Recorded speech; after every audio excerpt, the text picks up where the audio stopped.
feel stronger these days? Is that why our energy continues to fade? It's like we've woken up on someone else's earth. It's like we've all woken up on somebody else's earth.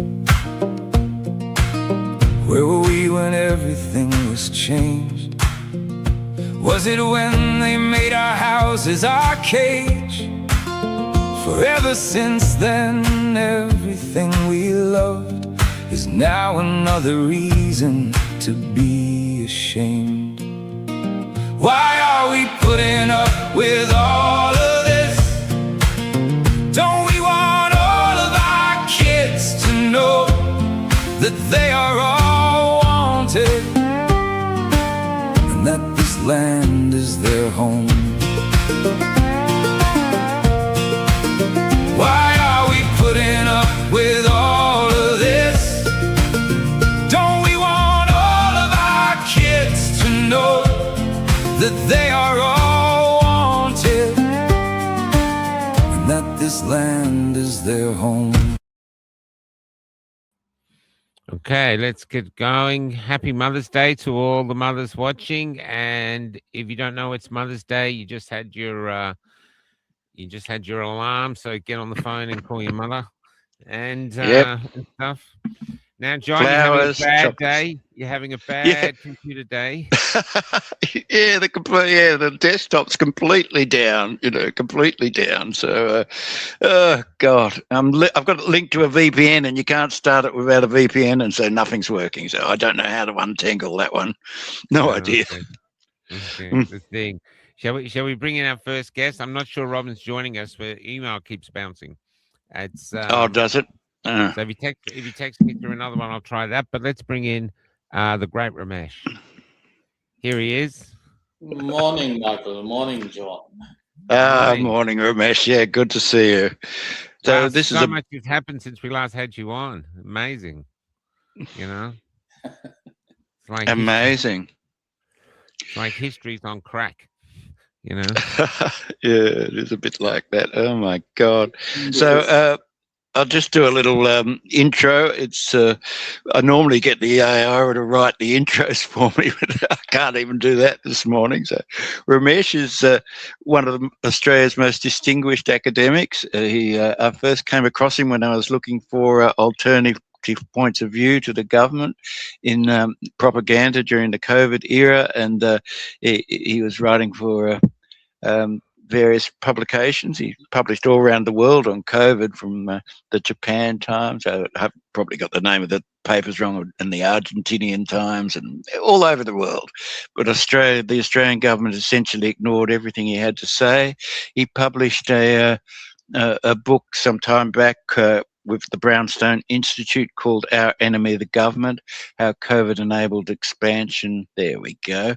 And A Sense of Place Publishing has just published a second edition, which contains a lot more Australian material. It's a really insightful piece of work, and will go down as a great sort of record. The thing that stands out is that all this was known, and he was working as an Emeritus Professor at the Australian National University, and any academic or bureaucrat could have walked down to the university and said hello, and they didn't bother. So there you go. It wasn't allowed, to be fair, John. It wasn't allowed. It was lockdown days. Oh, really? That's right. True. But you can always telephone or ring, So it's now seen as one of the greatest medical scandals, or the greatest medical scandal in human history. And anyway, lots happened as well. We've just had the Farrer by-election, which shows a really fundamental shift. I think Australians feel fundamentally betrayed. So, Ramesh, welcome to the show. Thank you. Good to be back. Yeah, good. So you've also just published, I haven't got the title in front of me, International Sovereignty, Your Right to Health Sovereignty. There it is. Yes, sorry about that. So, yeah, between the two publications, they're all coming out at the same time. Can you just summarise for our audience how it all works, what you're saying? Sure.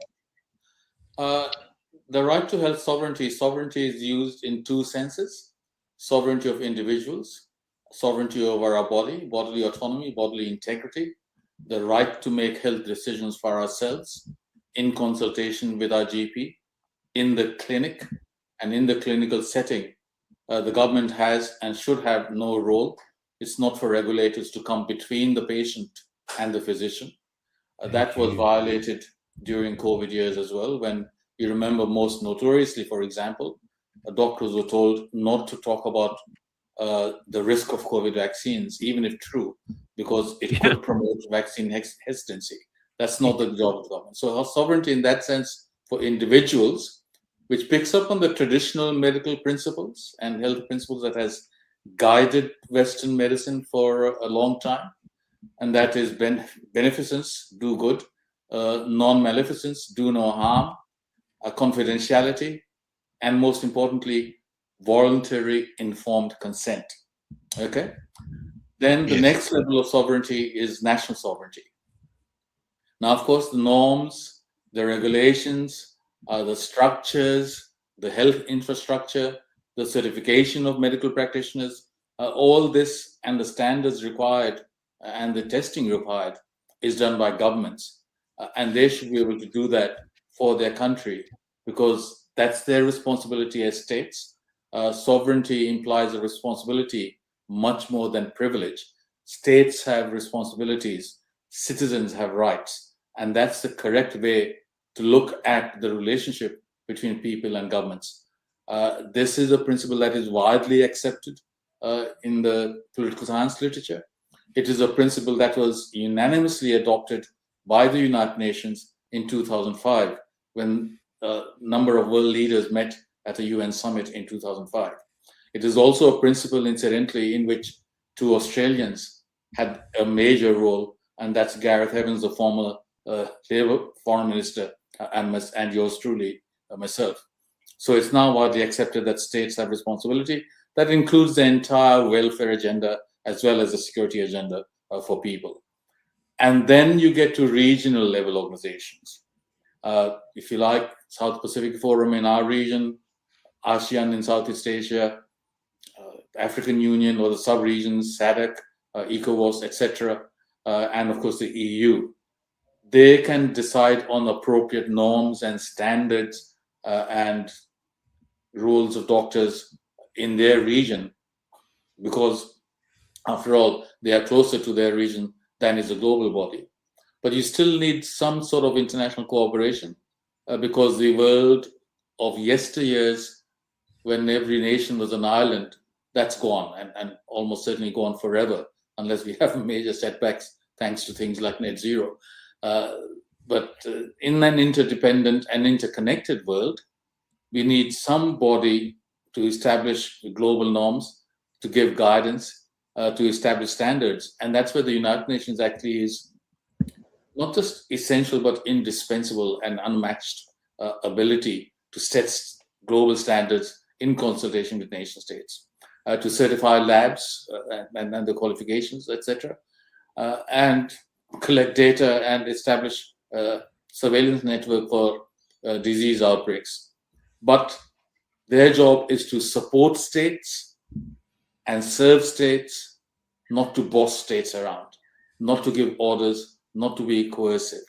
And I think if we are going to have a global organization to this end, and we in the right to health sovereignty spell out that this means deep structural reform of the WHO, if we are going to stay with the World Health Organization, or a new replacement International Health Organization.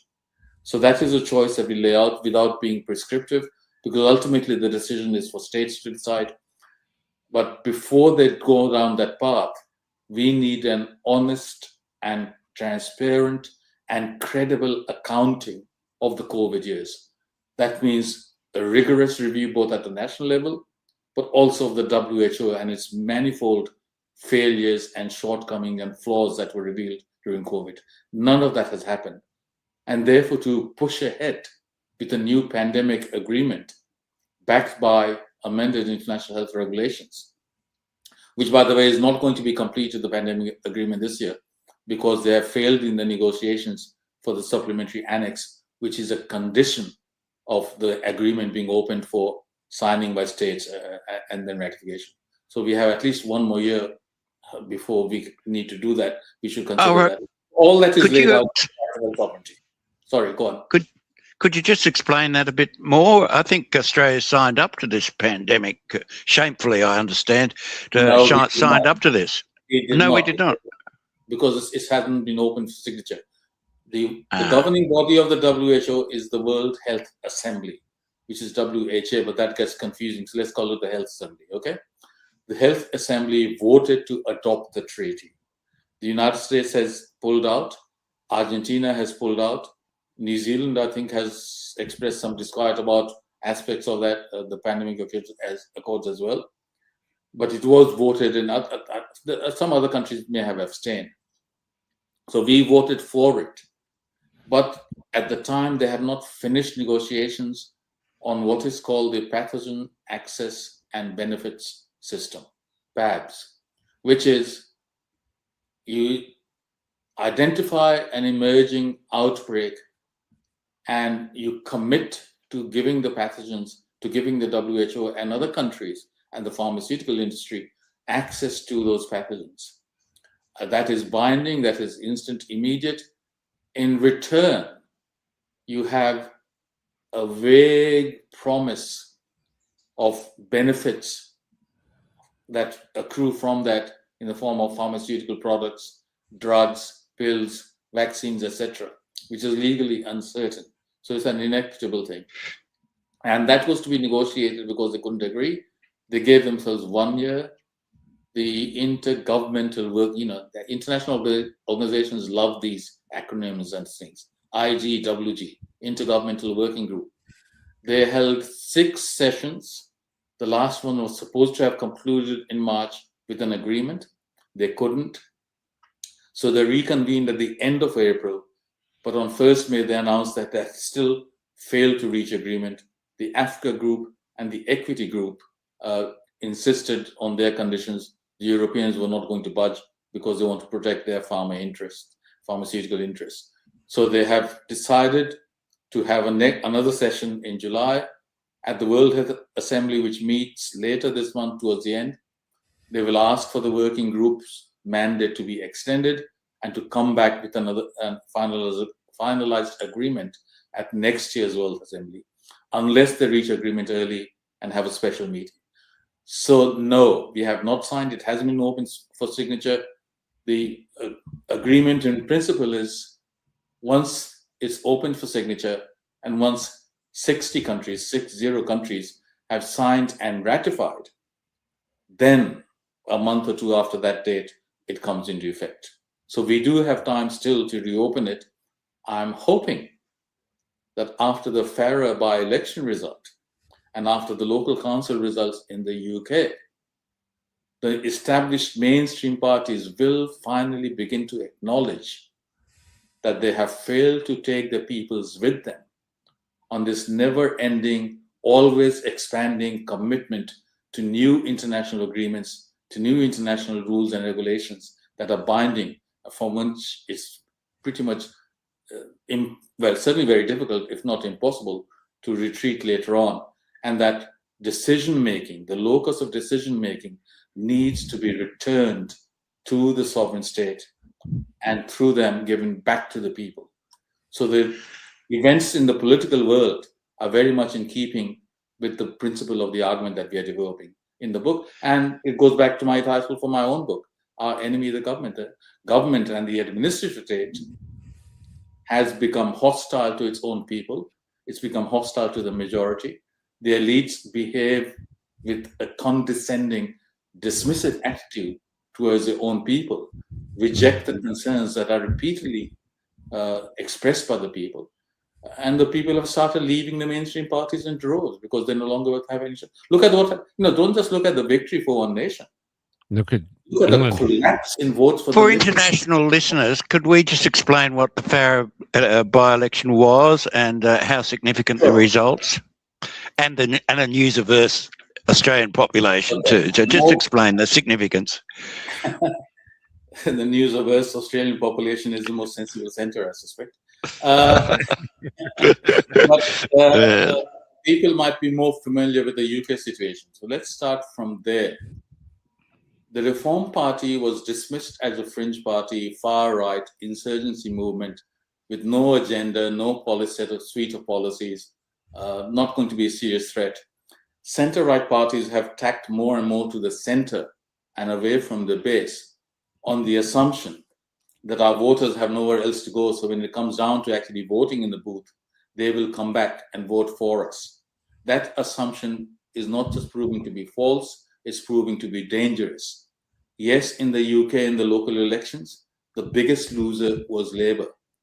They lost almost 1,500 councillors. But the Conservatives, already from a low base, also lost 500 councillors.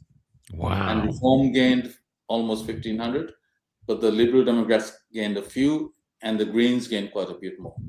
So this attempt to tack to the centre by both Labour and the Conservatives is failing, because the base has found alternative outlets for their frustration, for their anger, and on a more positive message for what they want done.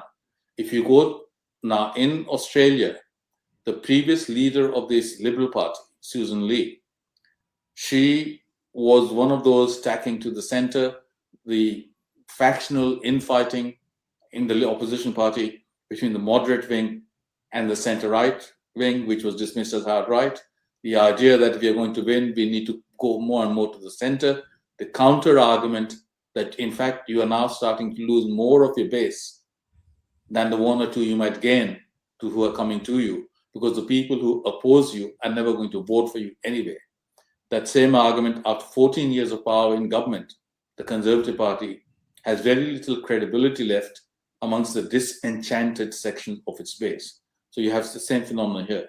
Now, in Australia, we also have the One Nation Party, whose leader is Pauline Hanson, who, when she joined or entered into politics 30 years ago, she was famously selected as a Liberal Party candidate, but the Liberal Party disendorsed her. She contested as an independent and got into Senate. And she's been in and out of politics for 30 years, more in than out, but she's been shamed, she's been ostracized, she's been dismissed, she's been suspended from Parliament, she was jailed before she got her conviction overturned in the courts. And what has come through by now is, one, her staying power, two, her authenticity, three, her convictions, fourth, her ability to speak the language of the ordinary Australian. And you could see all that even in her victory speeches last night. The by-election was held because Susan Lee was displaced as leader after the loss in the federal elections. And the new party leader, he's got a challenge in convincing people that the change policies reflect conviction rather than convenience and adapting to the changing atmosphere. That is not a problem for Pauline Hanson. And gradually, a lot of people have warmed to her. They have a lot of respect for her as an authentic conviction politician. The same with one of her new recruits, a defector from the National Party, Barnaby Joyce, a former deputy prime minister, no less. And they contested and won convincingly on our system on a true party preferred basis, almost 60-40, which coincidentally, or maybe not coincidentally, is pretty much exactly the margin by which the referendum on the voice was defeated. Wow. A referendum promoted by the entire elite, political elite on both sides, cultural elite, financial elite, media elite, university elites. They went massively in support of the voice, which would have had the effect, in my view, of entrenching racism in the Constitution in the name of positive racism. But I've been an opponent of positive discrimination for decades now, going back to my experience in India. And that was defeated 60-40 across the country. It was defeated in every single state in Australia. And in our system, you need a majority of states as well as majority overall for that to succeed. And they have just ignored that. Once again, it's as if it never happened. And we had this extraordinary spectacle on one of our most sacred days in our annual calendar, Anzac Day, which honors the memory of soldiers who fought and died in Australia's wars. So it's a very solemn occasion. On that, they introduced this welcome to country. And this year, for the first time, we experienced loud booing from members of the public, which is disrespectful. But it's clear that in the view of many people, the ceremony, welcome to country, was in fact insulting and disrespecting the memory of all those who had literally given their lives to defend this country when asked to do so and when they volunteered to do so. And now they are being told they were guests in this country who live here and on sufferance from others. So all these things have come in. One other point on that also, I think the new leader of the Liberal Party, and this is again for the overseas audience, Angus Taylor, who's clearly a brilliant intellect. I mean, he's a Rhodes Scholar, no less. I think he got the gold medal from Sydney as an economics graduate. But I think he is excessively focused on the economic credentials and on the economic agenda. I think he has to date ignored the importance of cultural values and political principles that are the backbone of the Liberal Party in terms of centre-right ideology. And until they acknowledge that, and until they realize that that is one of the strongest attractions that Pauline Hanson has to many people, I don't think they're going to get much traction in the system here either. So it's all that, and part of that is, of course, opposition to our leaders being subservient to international interests, even ahead of national interests. So it all comes back to this health sovereignty idea. Oh, people are just absolutely fed up with it. I mean, I went to pay an overdue parking fine yesterday, and the first thing they want to know is, do I identify as an Aboriginal? I mean, this is Australia. There's all sorts. Lots of people have a trace of, lots of people have a bit of Aboriginal. I should have said yes. I should have. Well, you know that in Canada now, the courts will actually take into consideration before sentencing you if you can identify as Indigenous people or if you identify as a minority. You can get a more lenient sentence, even perhaps not have to go to jail, simply because you're a member of a particular racial group. It's extraordinary. Well, in Victoria, Ramesh, I don't know about the rest of Australia, they're not allowed to challenge you if you state or say you identify as an Aborigine. And I had a friend who went to this course. It's $2,000 to do the course, but it was $200 if you were Indigenous. And everyone in the course was Indigenous, but there was no Indigenous there. There was Africans, Indians, Pakistanis, Sri Lankans, English, Canadians, and him Australians, and all of them are because it's $200 over 2,000. Well, so, let me top that. Do you know, either of you, that in the Scottish parliamentary elections a couple of days ago, that one of the winners as a candidate for the Green Party is someone who doesn't even have a residence visa? Oh, really? Oh, my God. He is an Indian who's now appealing for whatever it is, £2,000 that he needs to apply for the visa to be given to him. He's an Indian who identifies as non-binary. He's a young guy who's there on a... This is the Green candidate guy. Yeah. And he got in. What does being an Australian or a Scotsman in this case mean then? Yeah, that's right. Well, maybe that's what they're trying to dismantle, Well, they are. And people are reacting.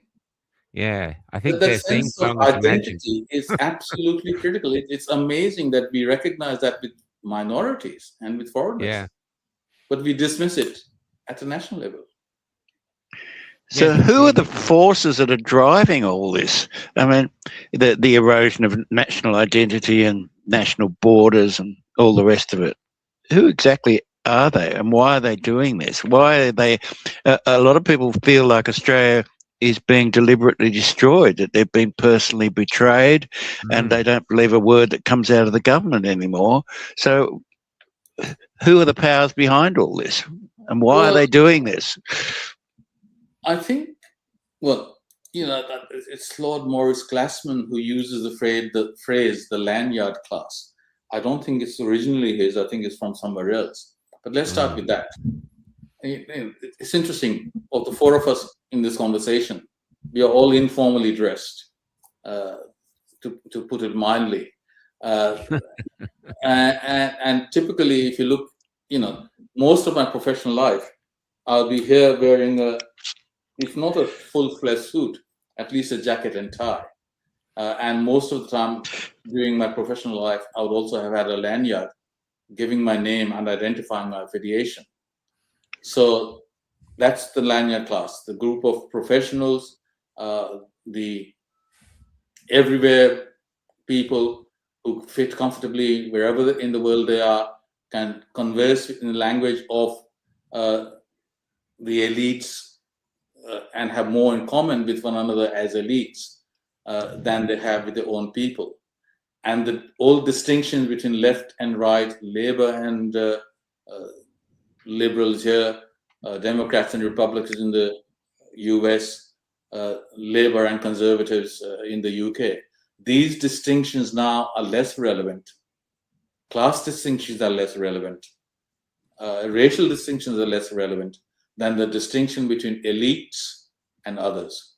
Others being what Hillary Clinton famously, or notoriously, if you like, dismissed as the deplorables, the basket of deplorables, the nowhere people, increasingly alienated, increasingly marginalized, increasingly impoverished, and increasingly dependent on benefits from the state, with manufacturing hollowed out and outsourced, etc.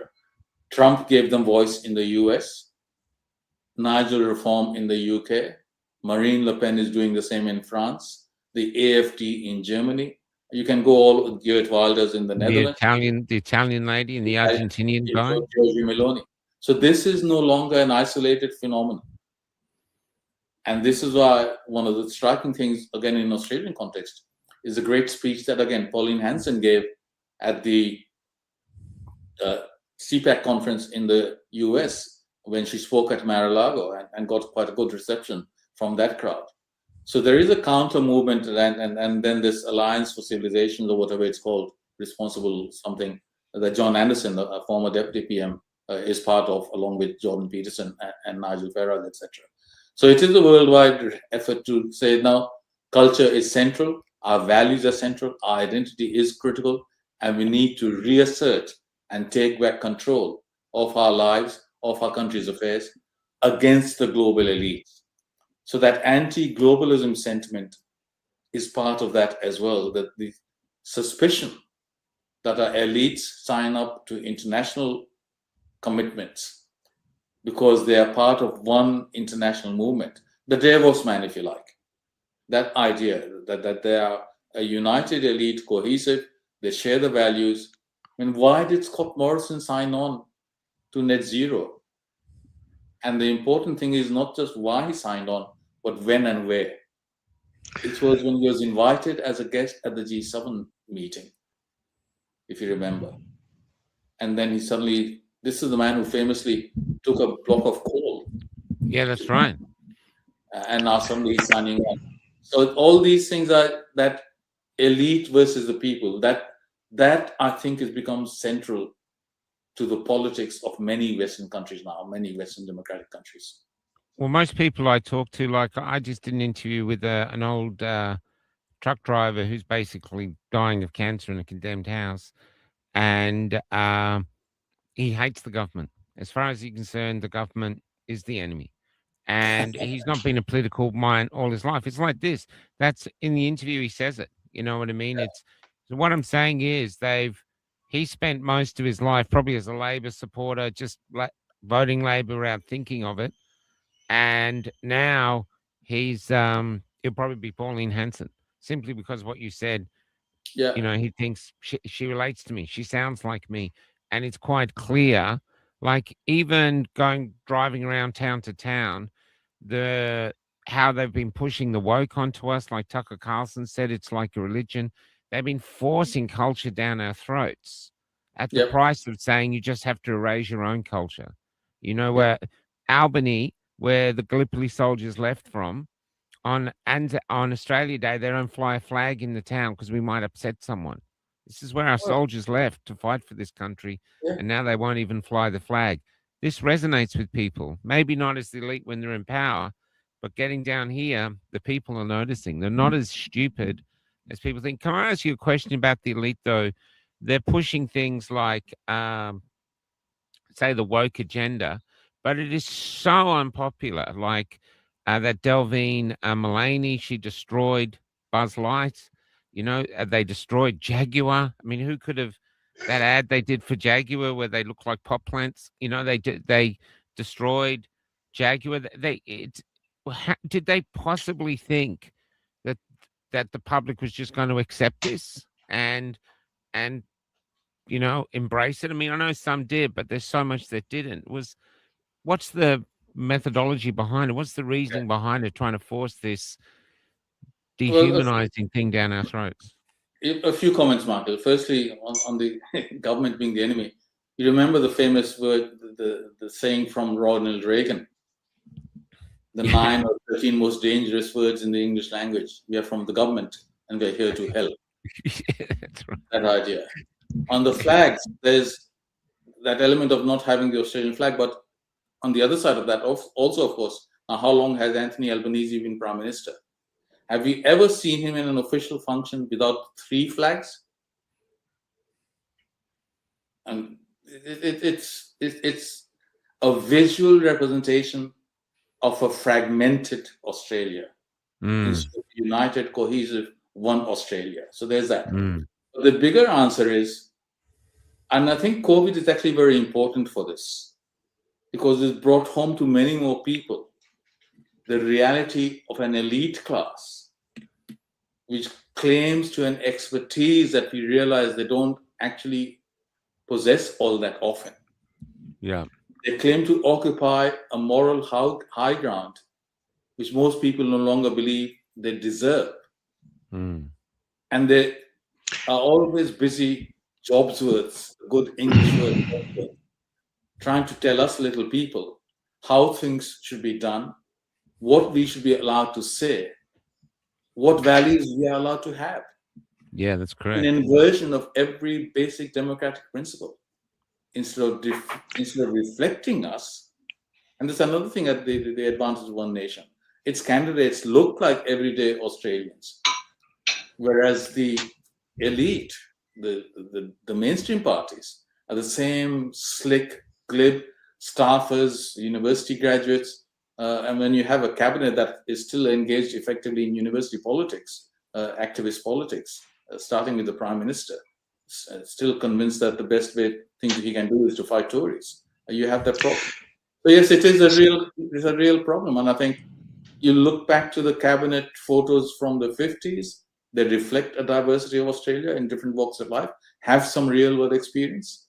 And it's staggering for me to realize that even as an academic, I actually have more of a broader and more international experience than several of our cabinet ministers who have gone straight from student politics into staffing, being staffers, and then cabinet ministers.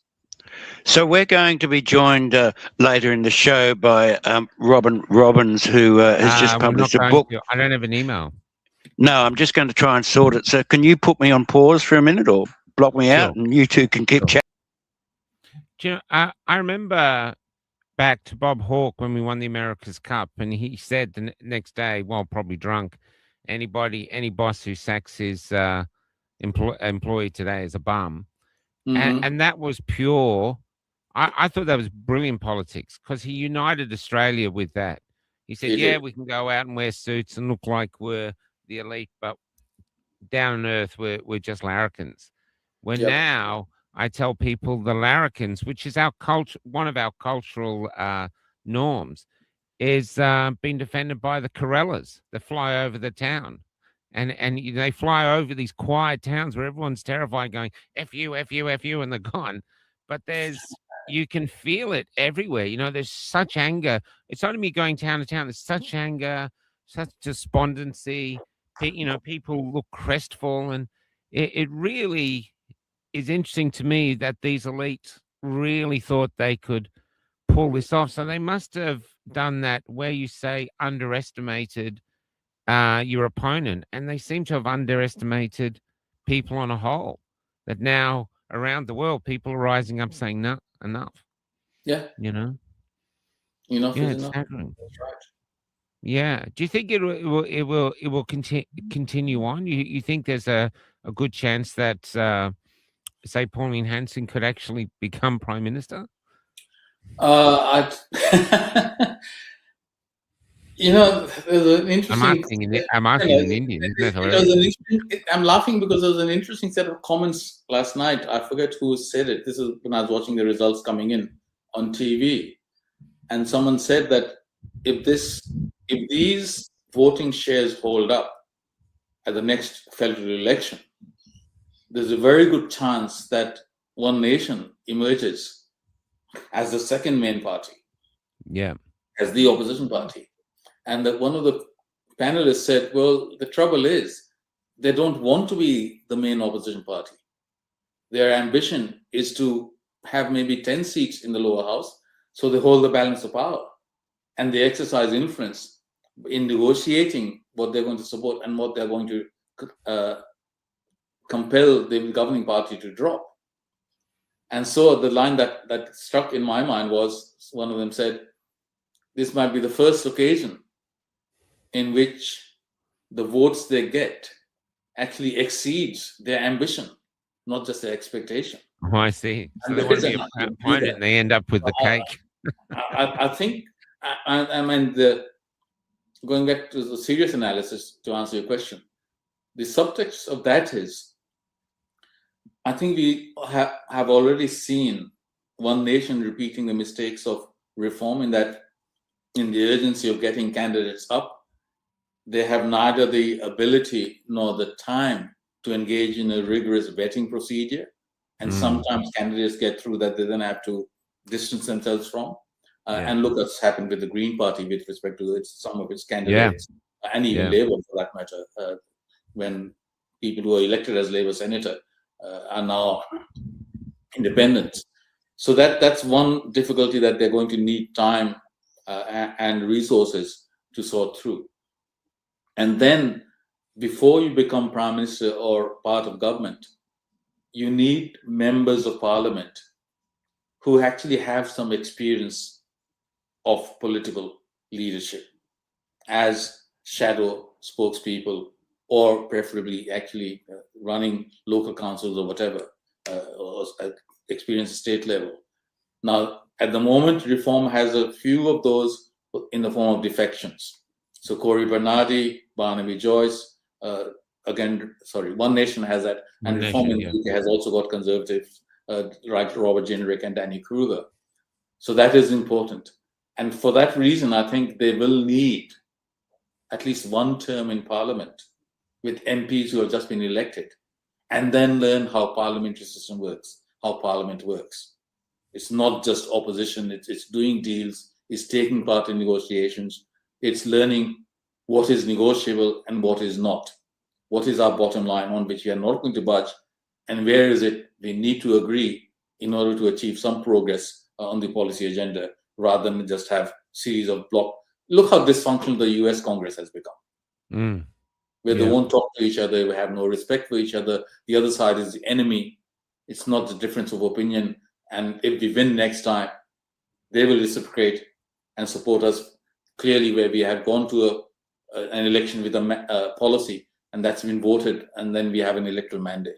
So I think we need to return to those things, and One Nation will need to be socialized into how politics works, but not to the extent where they simply become a reflection of the existing mainstream parties, and they serve themselves and lose touch with the reality. So I don't think I would expect Pauline Hanson to be a candidate for Prime Minister at the next federal election. But if they keep learning, and if the mainstream parties keep thumbing the nose at the voters, then there's every chance more and more voters will leave them. And one other thing that the mainstream parties don't seem to realize yet is that once a lifelong and indeed intergenerational political allegiance breaks, then it's very much more difficult for those people to come back to you. Yeah. In the sense that people you have divorced are much more anti-you than people you've never had to go down that path. So they ignore that at their peril. And that's where the collapse in the Liberal vote in last night's Farah by-election here is very crucial and should be very concerning for the Liberal Party. At least Nationals, what they gained about 9%, I think, which is from a very low base. But the reality is, for the first time in 8 decades almost, neither Liberals nor Nationals are representing that seat. That's a massive seismic shift, as seismic as people saw in the UK. I just want to go back to this one question from Sean. I saw this one come up. She's of the belief that Butler and Wong signed us up to the WHO. So there's a lot of people. So you're saying we actually haven't signed up to the WHO yet? We voted for it, but it's not open for signature. We can't sign up yet. No, it's not open for signatures. Wow. It can't be open for signature until the PABS agreement is negotiated and agreed. And that's just going on that could be next year, or it's not going to happen because... It was meant to have happened already. It hasn't happened. Yeah. So that treaty will not be up for voting this year. They hope they can get it up next year. But in between, we also have not in between. It coincides with the search for a new WHO Director General. Can I ask, next year, I think. Just before we bring in, John's trying to find the other guest, can I ask, what are your views of what's happening with Iran and the America there? You probably... I think it was a wrong decision by President Trump. I think it goes back to a basic mistake he made in his first term. If you look at the American media at the moment, there are two pressing concerns that they're looking for, having realized that they're in a mess at the moment, is one, some sort of a nuclear deal that buys them time before Iran can go back to the nuclear path, and two, reopening the Strait of Hormuz. Okay? On the second one first, just a reminder, the Strait of Hormuz was open before they attacked Iran. That's right. 20th February. So they want to go back to where it was in the first place. On the nuclear deal, a nuclear deal was signed by Obama in 2015. It had everything that they're now looking to get again. That 2015 agreement dismantled the plutonium infrastructure for getting the bomb that Iran had, whatever it had. It reduced their stockpile of low enriched uranium, which was under 5%, from something like 10,000 kilograms to 300. It reduced more than 10,000. So in other words, actually dismantled and got rid of more than 96 or 98% of the stockpile they already had. It limited the enrichment to 3.67%. Now, what that means for the non-technical people is at 3.67%, no one has any worries about that stockpile being weaponized. It cannot be weaponized. To weaponize, you need to go above 5%. It gets increasingly difficult, or increasingly achievable at above 20%. You need 90% for full weapon grade uranium. But the distance technically from 20% to 90% is not very much. Now, since Trump pulled out in 2018, and these constraints, if you like, were to hold for 15 years, so it would still have been in place until 2030. It would have been at 3.67%, thus 300 grams, at least 1 year away from making the decision and then getting the bomb. All that was thrown out by Trump unilaterally, even though this was a multilaterally negotiated agreement, unanimously endorsed by the Security Council. But the Security Council can't take any action against the United States without a major world war, which it would lose anyway. Since then, they've gone up to 60% enrichment. They've restarted facilities. They've been collecting, they were limited to first generation centrifuges.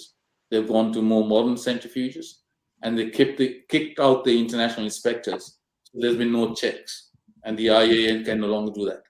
So it was all working, but because it was signed by Obama, Trump pulled out, and now we want the same thing back.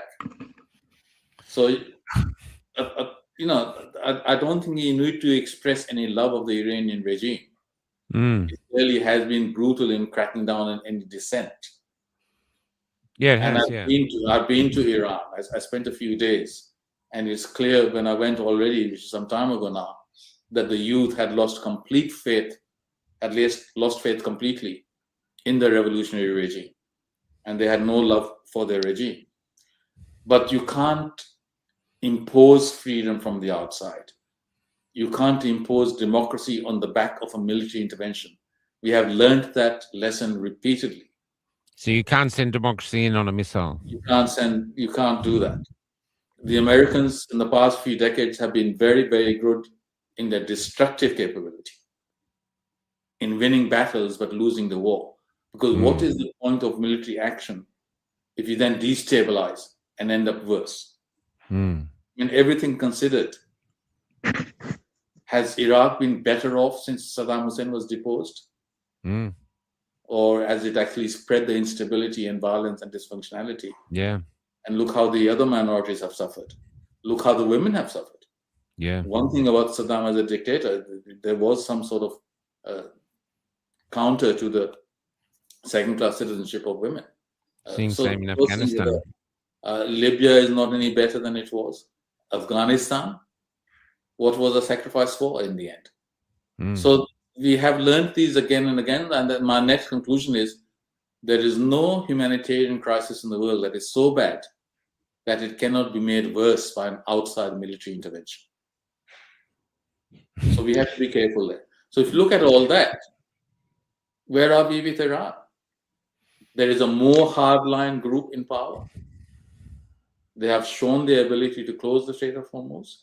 They have shown their ability to inflict serious substantial damage. And if now they're going to be fighting for the very survival of the regime and for their country, then their determination to outlast Americans is greater than the capacity of the American political system to continue absorbing the costs. And I think Trump is in a very serious risk of losing the midterm elections in November, losing control of the House and the Senate. He may not, because of the Supreme Court decision in terms of rejecting racial gerrymandering in the American political system. So that's thrown us another spanner there.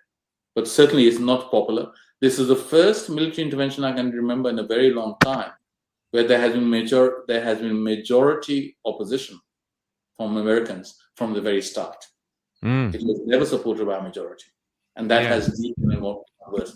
And Trump's unfavorability rating, last I looked, was between -15 and -18. So it's not popular, and he's looking for a way out. It was an unnecessary war. Was it at the instigation of Israel? Not just Israel, but Netanyahu? Well, Netanyahu famously said before Iraq war in 2003 that they are making WMD. We know it, we have proof. Well, that was a lie on which they entered, and it was one of the worst decisions of American foreign policy since the Second World War. I think this is one of the worst decisions that Trump has made for foreign policy. You think this is worse than the Iraq one? This will be worse than the Iraq one if he... Potentially it is worse because Iran is much more serious country. You're looking at 90 plus population. It's an ancient civilization. It's surrounded by mountains, so very hard to invade. All sorts of issues, yeah. Yeah. So basically, Iran has to dig in. Pakistan, Afghanistan, Central Asia also. Yeah, sorry. I'm just saying, so basically, fundamentally, Iran just has to dig in and wait for America to run. America just can't afford to be at war. And then Iran wins by not being defeated. Yeah, that's America right. loses by not winning. It's an asymmetric outcome. That is true of all big power, small state fights. It's the same in Ukraine. Ukraine wins by surviving the Russian invasion. Russia loses by not winning. Yeah. So that's not just, so it's not an anti-American or a pro-Russian thing. This is the nature of the relationship between big powers trying to invade and conquer small countries. It happened in Vietnam as well. What will happen in Australia, do you think? Are we going to run out of petrol? Is it 3 days from civilization to chaos? What's the story? I'm less worried about that now because I think they're pretty close to the American President Trump simply saying, declaring victory and leaving, and leaving. Yeah, I that's don't. what he'll do. I don't think he's going to last another 4 weeks. That war. I think he has more to lose. No, that's interesting. That is interesting because they've made a really big fool of themselves, haven't they? I mean, they have, but Trump has a unique capacity to just change his mind overnight. Teflon, man. Just in the next hour, sort of thing. He's bewildering. He can get away with it, but he has paid a political price. He has left himself a lot weaker internationally. And I think it's going to be interesting to see if the meeting with China goes ahead, because he's going, his favorite phrase is going with much weaker cards into a meeting with Xi Jinping than he would have if he'd left it at Venezuela. So Australia has famously joined America in all these endless wars of theirs from Korea, I think, we joined in every last one, and at great cost to us, a loss of life, loss of treasure, loss of moral standing and credibility. Do you think that relationship will be re-examined, or we're just going to go along with it anyway? That's a more difficult question. I think we're going to have to re-examine it, in the sense that you may have joined 100 wars, every single war of the last 100 years, but it doesn't guarantee that they will come to your assistance if you don't join them in the next war anyway.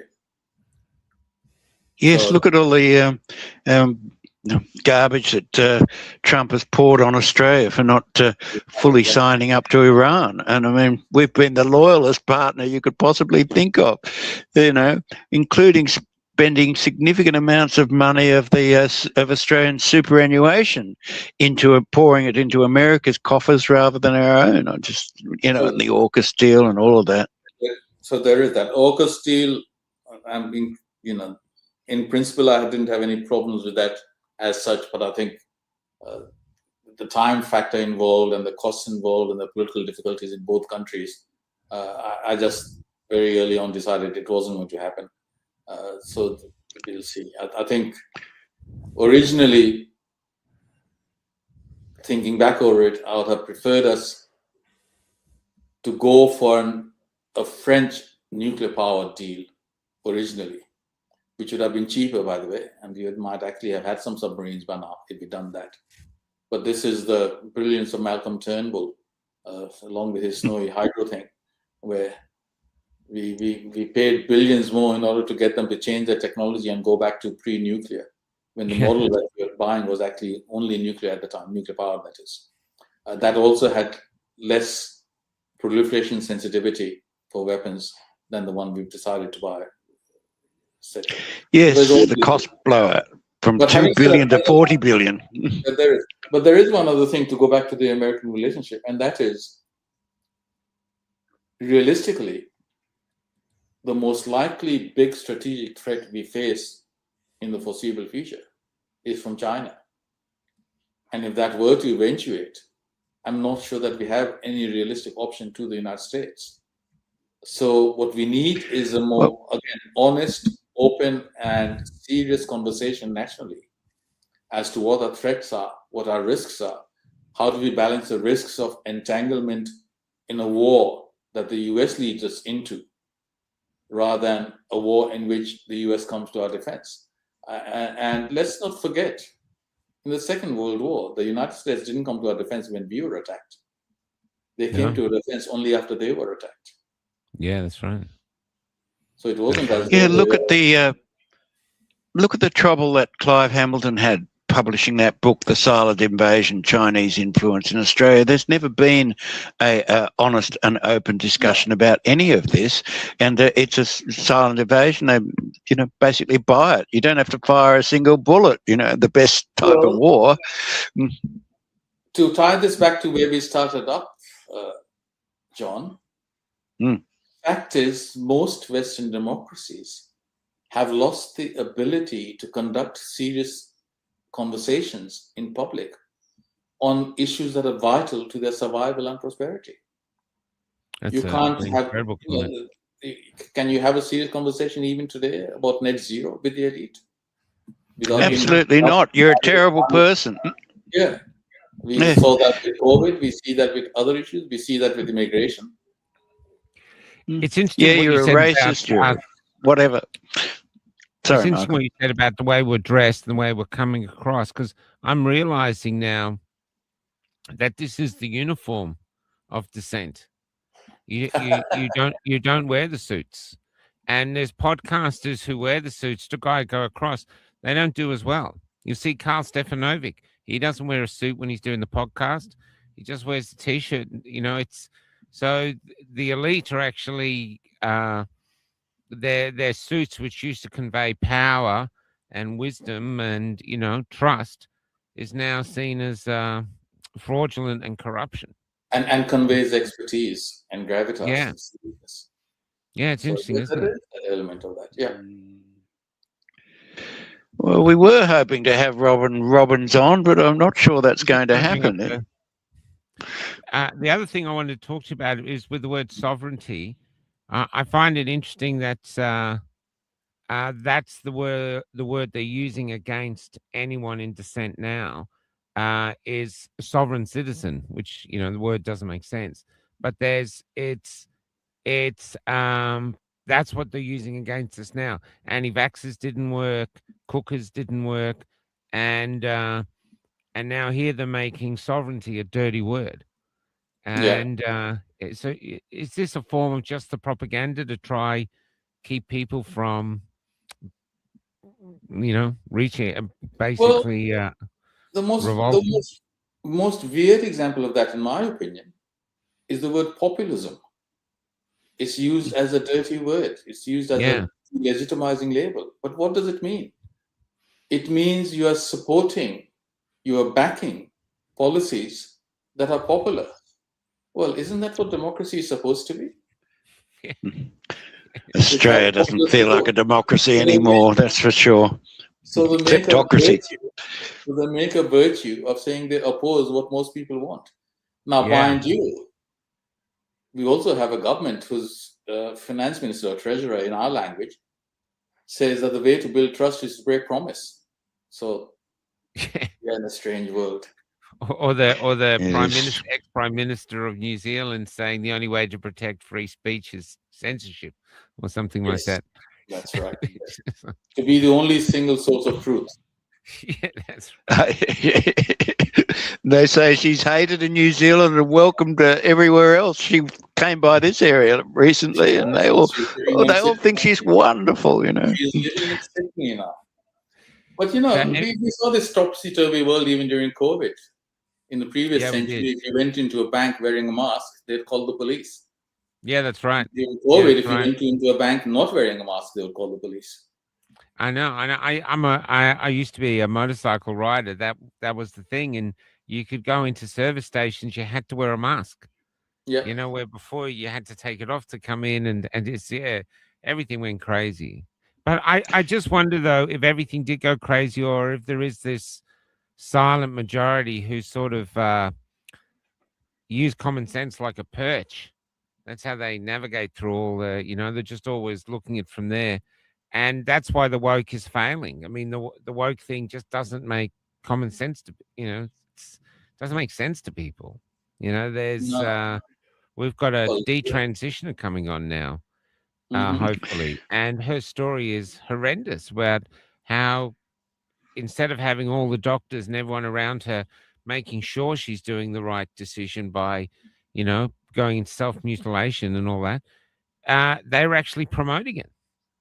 Yeah. And dismissing her doubts until, so everything's insane. So do you think sanity is coming back? It's like a cycle, and sanity just comes back once the majority of people think we need common sense in order just to not disintegrate into ridiculously. Well, it's either going to come back, or we're going to have violent revolutions instead of peaceful dissent translating into majority preferences at the polling booth. So that's the two choices we have. We actually do it peacefully through politics, or we... I think President Kennedy, John F. Kennedy, said in one of his speeches, if you make peaceful change impossible, you make violent revolution inevitable. Wow. Wow. That's what happened with the major revolutions. Yeah. But something else, I have always wondered, you get the French Revolution, you look at all the history books now, and pretty much every historian will tell you why it was inevitable, that revolution. So how come the elites couldn't see it at the time? Yeah. And the same with And the Russian those elements, same with and the those Russian- elements included, you know, a large number of disaffected men, particularly, you know, in the streets, no jobs, you know, no future. So that was one of the elements behind the French Revolution, as I understand it. And what other elements would there be in this situation in Australia that could lead to that? Well, I think Australia, we are a long way away from that still. I think we are fortunate in that. I think the preconditions for civil war are much more present in the UK than they are in Australia. Oh, and there yeah. are serious people who have made that argument, by the way, that if you look And at the Ireland? preconditions, they are there in the UK, where I think, in a sense, that can be channeled peacefully into support for Reform UK. And, you know, there's another phrase we use in the academic literature, which is the Overton window, which is named after someone who said, you think you suffer from the illusion that everything is open in terms of what you can discuss. But there are very fixed boundaries within which you can have disagreement, which weeds out anything beyond that window that may not be discussed. And so, with major shifts in public opinion, manifested through results like the council elections in the UK, which shows reform has staying power and it's transitioned to being a national movement now, which will translate into change of seats, not just more votes. We have that beginning with One Nation in Australia. And that has a twofold effect. On reform, it means they now have to think about what does it need to transition from an insurgent movement into a credible alternative government in waiting. It picks up on the themes I was discussing earlier. How do we project policies? How do we project spokespeople, personalities who look like they could step into a ministerial portfolio if we won the next election? Because without that, you're not going to get that next step. And clearly they, unlike what I said about Pauline Hanson, they are thinking of Nigel Farage as the next prime minister after the next election. And he has more credible claims to that than any of the other leaders. This is after the next election, as things stand. But for that, they're going to need to abandon their extreme positions and come more mainstream and develop policies that are fully costed, that are believable, and that can be implemented. So that's one side. The other side, of course, is with the mainstream parties. They are going to have to shift strategy, change strategy, shift back to their base and adopt policies on immigration, on net zero, on global institutions that more accurately reflect what the people want, instead of dismissing and telling the people they are racist or they are science denialists or climate denialists. Homophobic, Islamophobic, Semitic, you name it. All that is going to come. If that happens, I think the preconditions for revolution begin to dissipate again. So the whole trans issue is one that really upsets people. Sorry. The whole trans issue is one that really gets people going and is really, really upsets them. And how does that play into this? I mean, that's just something that they're definitely ignoring public opinion. And there's literally hundreds and hundreds of kids around this country, you know, going through the process. Most people don't even know. whoever it was who said that culture is Culture is downstream. Downstream from politics. Culture, whichever it was. I think that same is true in economics as well. Even economics is downstream of culture. I think because we have had a national consensus on our core values, we haven't had to debate these issues. And then they feed us mass immigration as good for all of us. And people start saying, well, wait a minute, can we actually look at those? And they don't want to debate that. We don't want to debate in Australia, and you cannot debate in public in Australia yet. The fact that not all mass immigration from anywhere and everywhere is of equal benefit to us and of equal impact or comparable impact in cementing as opposed to breaking the existing social cohesion. Just as you can't export democracy on the back of your arms and military to other countries, what if massive numbers of people from those countries come into our society? On what basis do we believe and assume that they will instantly convert to democratic values and liberal values that we have in Australia? And is it equally hostile from different parts of the world? I don't think so. Can you speak openly about that in Australia at the moment? No. Not without inviting serious trouble for yourself, including jail time. Yeah. So there is that aspect of that. And that's why I think people are getting fed up of having these things closed off. I think the mainstream parties would be better off if the people are wrong in their beliefs, they need to be addressed nonetheless, and their concerns addressed, and they need assurance. Now, the difference between Hotel Australia and Australia as home. If you like Australia for what it is and you want to come here, why do you want to change it as soon as you arrive? Yeah. Is it a passport of convenience, or is it a passport of commitment, where you see Australia as a country for yourself and for your descendants, your children and grandchildren? There's a huge difference. The recent flashpoint being the ISIS brides, of course, who have just been brought back to the country, and yeah, quite a story. So I just thought if we could wind up on the our enemy, the government, and the new expanded edition, the Australian content that's now gone into that. If you could cover that and how that relates to, and how this relates to the Farrer by-election. Basically, I think you and me and an awful lot of other people had a sort of an awakening through the COVID era, that you suddenly realised that the government wasn't working for you, that your opinion had no value, and that there were many forces acting against your interests and not for them. So it's hard to love a government that you regard as an enemy. Well, you can't, if you see what I mean. Well, if we go back, let's say, to the Second World War, and what has happened since then. After the Second World War, very quickly we had the Cold War. And then we had the emergence of the national security state. Then we had the rise of the administrative state, where more and more powers were delegated away from parliaments and the executive, and in the end, even from the judiciary, to the permanent administration. Then you had the rise of the surveillance state, the revelations by Assange and then Edward Snowden as well.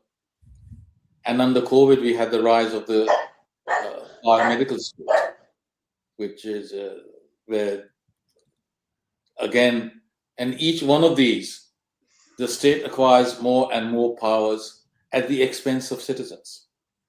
And many of those powers are transferred to a global domain as well, where they use international agreements that have been signed as the reason why they have to do certain things.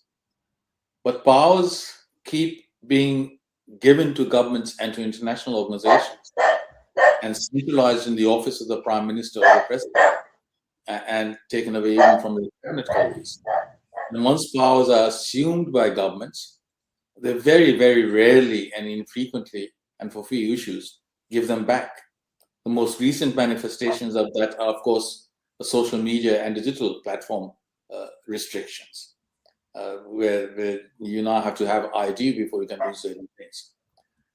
The idea that powers accumulated will never be abused is fanciful. That's not how politics works. So powers once given are rarely returned. Powers once appropriated are inevitably sooner or later abused. Hence the expansion and abuse of state power under COVID. That, to me, was a symptom of a much wider phenomenon. And if we are going to remain like free citizens, there's some dog that doesn't like my voice. If you're going to remain as free-born Labour citizens, dog. It's a Labour dog from next door. It's a very wise dog, yes. Then I think we have to recognize this and use the ballot box to change it. Yeah. To say we want to take back control at the state level from international bodies, and we want to take back control as citizens from our own governments. We prefer to I believe think that Australians don't want to be frightened of their government. At the moment, this is the first time in my life they're actually frightened of the government because the hate speech laws, like that young girl who was arrested for wearing a T-shirt, then they arrested the people for singing the Johnny Farnham song. We've seen the COVID armored cars on the streets, beating up old ladies, beating up citizens. People have had enough. They don't want to be frightened of the government. They want the government to be frightened of them, Well, if we do make transition to authoritarian government, one of the first groups that always attacked by authoritarian governments and regimes is the intellectual class. So I'll be in the front line. Yes, you would. But look, I've been in the fortunate position that when all this started, I was already retired. So in addition to having an international profile and a certain level of visibility internationally, I also had access in terms of even mainstream media outlets. And it's been important to me not to join fringe elements and things I write and say myself. I have taken the trouble to do the research and accept there are limits to how much I can understand, but insist that are parts that I do understand and can understand. And I can read a graph. When I see a chart where people who have been given the vaccine and have received boosters and second booster and third booster and fourth boosters do know better than, and oftentimes worse than, people who have not been vaccinated, then I do draw a conclusion. And when after getting to full adult vaccination, Australia and New Zealand suddenly have the highest weekly toll of COVID mortality in the world, which was the case briefly for a few weeks, then you ask, that's not really much of an advertisement for the success of the vaccine, is it? And then you look at the lockdowns and you look at the mask mandates. You know, the phrase we kept using, the academic sounding phrase, that COVID proved to be astonishingly and enduringly policy invariant, meaning no matter which policy you adopted and mandated as government, the outcomes were remarkably similar. So whether you had lockdowns or not, I'll give you 50 states and their results on both COVID and other indicators, and ask you to tell me which do you think had lockdowns and which didn't. You'd be as successful on a random selection as trying to think about it in those terms. There was very little difference. So Florida and the Texas, data doesn't lie. New York and California. The most famous example internationally, of course, remains Sweden. I mean, we talked earlier about looking for a new WHO Director General. If they had sense, they would approach Anders Tegnell, the state epidemiologist of Sweden, who stuck with the existing guidelines nationally and from the WHO when COVID struck. And their outcome has been much better overall than pretty much any other country. So you can look at these, and I can study all that, and I have the ability to do that. And so I kept saying, okay, There are things I don't understand. I don't have medical qualifications and knowledge. But you tell me why you are not investigating this. Why did you foreclose being treated by ivermectin and hydroxychloroquine instead of unproven vaccines? It was the same with the hydroxychloroquine they burned from Clive Palmer. He bought enough for all of us. Well, we know that you can't overdose on it, so why couldn't you let us have it anyway? Maybe if it would have helped. Why did you have to destroy it? And then you don't want to talk about it. It speaks of corruption on every level. You know. This is the biggest, most massive transfer of wealth from the working class and the poor and the middle classes to the lanyard class and the laptop class and the Zoom class. You created COVID multi-billionaires in China as well as elsewhere. You shut down small businesses, mom and dad enterprises, in favor of big enterprises which were kept open. So, liquor centers were essential and kept open. Others were closed. There's so many crazy things that came in during that. It's hard to believe. When you're talking about the trans insanity, just look at the COVID. You couldn't go to sports functions because of the risk of infection, but BLM protests were all right. Yeah, that's right. The police got on the knees at the Melbourne BLM march and said they'd never do violence again, and then they had armoured cars in the street 2 weeks later shooting people. That's right. And in Victoria, your safe zone ended 5 kilometers from your home. Yeah. I don't know of any virus that can recognize invisible borders. And the funniest one was Dan wanted you to go, if you went out with your mask, you had to drink through the mask. You couldn't take the mask off. That's right. And you could drink standing up but not sitting down, or all these cases. Oh, it's the other way around. Yeah, you had to sit down. You couldn't stand up. I mean, it was just... I don't remember because I ignored it. I go, Barman was telling me that. I said, are you listening to what you're saying? I'm only a little fella. These guys sitting, I'm at their level now. You know what I mean? It's just... But they just said, you just have to do it. You just have to do it. Yeah. Yeah, well, I must say in Malambimbi and Byron Bay, mostly the stores ignore that.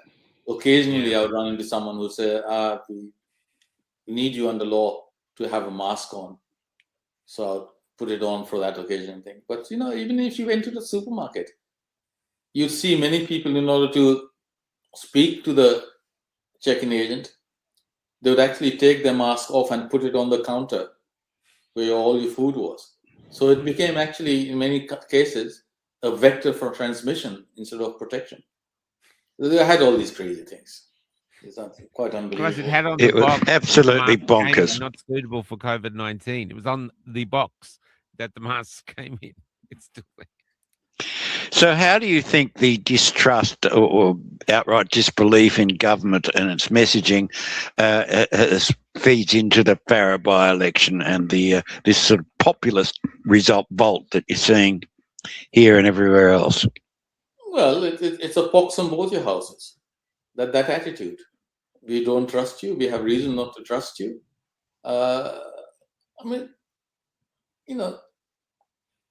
On the one hand, you have the Prime Minister who says, my word is my bond. And now you have the Treasurer saying, you're breaking promises in order to build trust. And remember the time when the Prime Minister denied that he had stumbled coming down from a stage, even though there was video evidence? It's absolutely bonkers.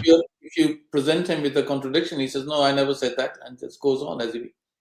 Yeah, and then they prove the evidence that he does. Yeah, he just lies like crazy. I actually You really are literally told not to believe your lying eyes.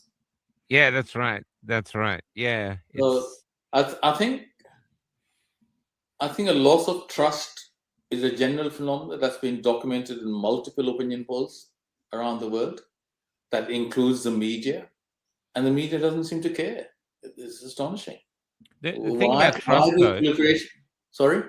The thing about trust, though, you can reduce that down to basic elements.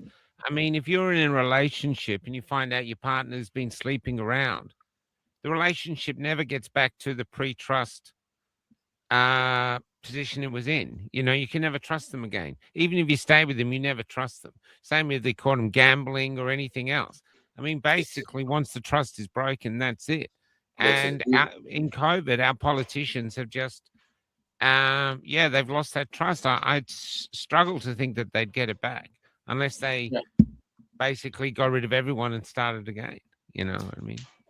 Well, you know, Michael, very early on in my criticism of COVID policies, starting with lockdowns, which was the first thing, then you had mask mandates, and then you had vaccines. But even with lockdowns, I was saying, one of the early things I was saying, I remember, is the impact of lockdowns will include suspension and breakdown of critical childhood immunization programs and campaigns in poor countries across Africa, in India, in Bangladesh, in Pakistan, etc.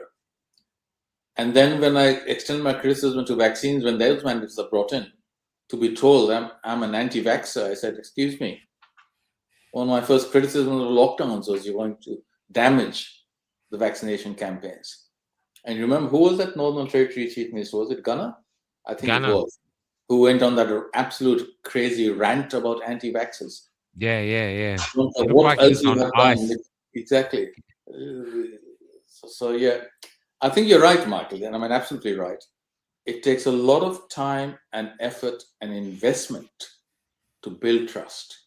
It takes us one bad incident to destroy it. And then you have to rebuild that all over again. I don't think it will be possible to rebuild trust in medical authorities until and unless such time as we have had an honest accounting, and more than that, accountability. Yeah. People at the top who are responsible need to be identified and suitably and tried and suitably punished. Instead, they've been promoted. They've been given national recognitions. They've been given Australia honors and made and promoted to governorships, etc. I think there's a lot of anger and residual disenchantment about that still. Yeah, absolutely. I can tell you that. You need accountability for three reasons. Let me finish on that. Firstly, we all have an innate sense of justice.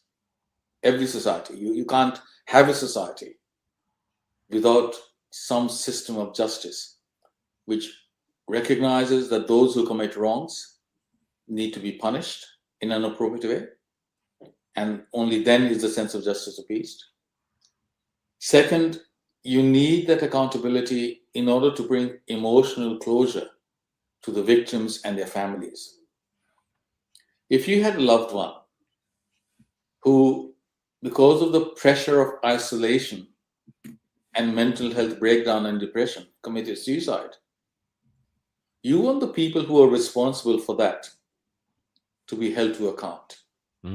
Until that time, you're not going to have closure emotionally. Third, until they suffer actual penalties, serious consequences, and that is public knowledge, you're not going to avoid a repetition of this in the future. So those who did it must be identified, must be punished, so that in the future, anyone thinking of doing something similar knows that there will be accountability. They will suffer consequences. And only then do we say, okay, now we can move on. So it's not possible to move forward without first cleaning up what happened back in time. Yeah. And for these three reasons, I think it is absolutely essential that at some stage, and I don't care if it happens, our governments and leaders are very good at apologizing for things they didn't do that happened 200 years ago. That's right, 50, like they are hopeless for acknowledging mistakes that they made and for accepting the consequences. So I think we need to have that conversation again and have the accountability of that. Only then are we going to be able to move forward as a society. That's a very good note to end on. Yeah, they've never apologized, never confessed to their mistakes, nothing, and it's fed into this populist revolt, if you want to call it that, the success of One Nation in the Farrer by-election in Australia. So look, we've been talking with Professor Ramesh Thakur. He's one of Australia's most distinguished academics. He's just publishing 2 books this month, The Right to Health Sovereignty and the second edition of Our Enemy, the Government, and both very well worth reading. And I think for a lot of people there was a revolt on the ground, but they had no idea there was also this kind of revolt, in academia. So I think that's really, really important that people understand that. I think, John, I think that's a very important point, and I think Jay Bhattacharya has made this, who's now the director of the National Institutes for Health. And that is because of the censorship that was imposed and the cancellations that came in, people didn't realize just how much of a dissenting crowd there was even within the scientific community, even within the epidemiologists. You thought you were in isolation, but in fact there were others. And that, of course, was one of the goals of the censorship, to prevent people from realizing and recognizing that there is serious, credible dissenting voices out there in the world. Mind-blowing, the whole thing. Thank you very much for coming on. Oh, it's great having you on. You have a great voice. I have a list here of shorts. It's huge. So it's be interesting to see what they do. It's what you're great at is putting things out there which challenge the norm, but get people thinking. I think it's I think you're a fantastic voice. Thank you so much for coming on. Thank you. Thank you. And bye-bye to your audience. No, I see you. Bye. Okay. Okay, John. Look, maybe I'll do your other mate later on. The Robin. You know what I mean? Yeah. Let's just do her for 20 minutes or half an hour through the week sometime. Yeah. We'll do that. Do a short one. I think that'd be okay. See you, man. See you.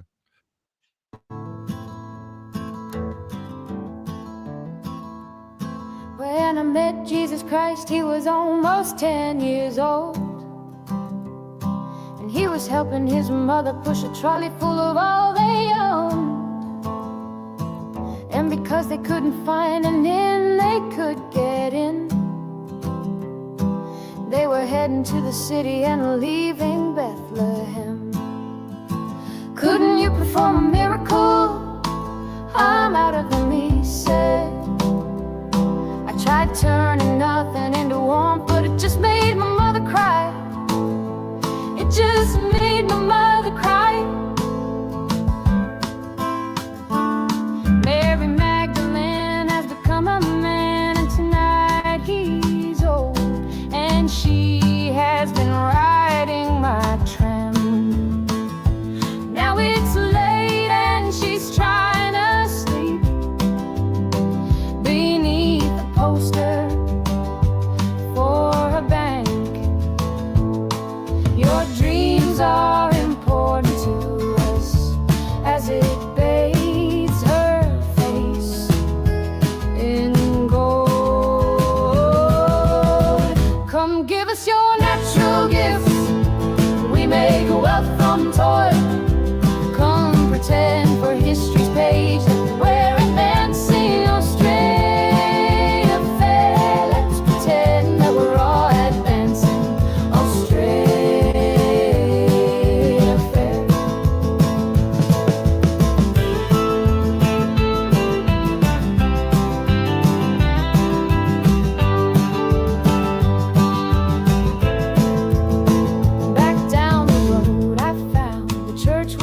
On the black man's bones was empty, and out the front a sign read all but sold.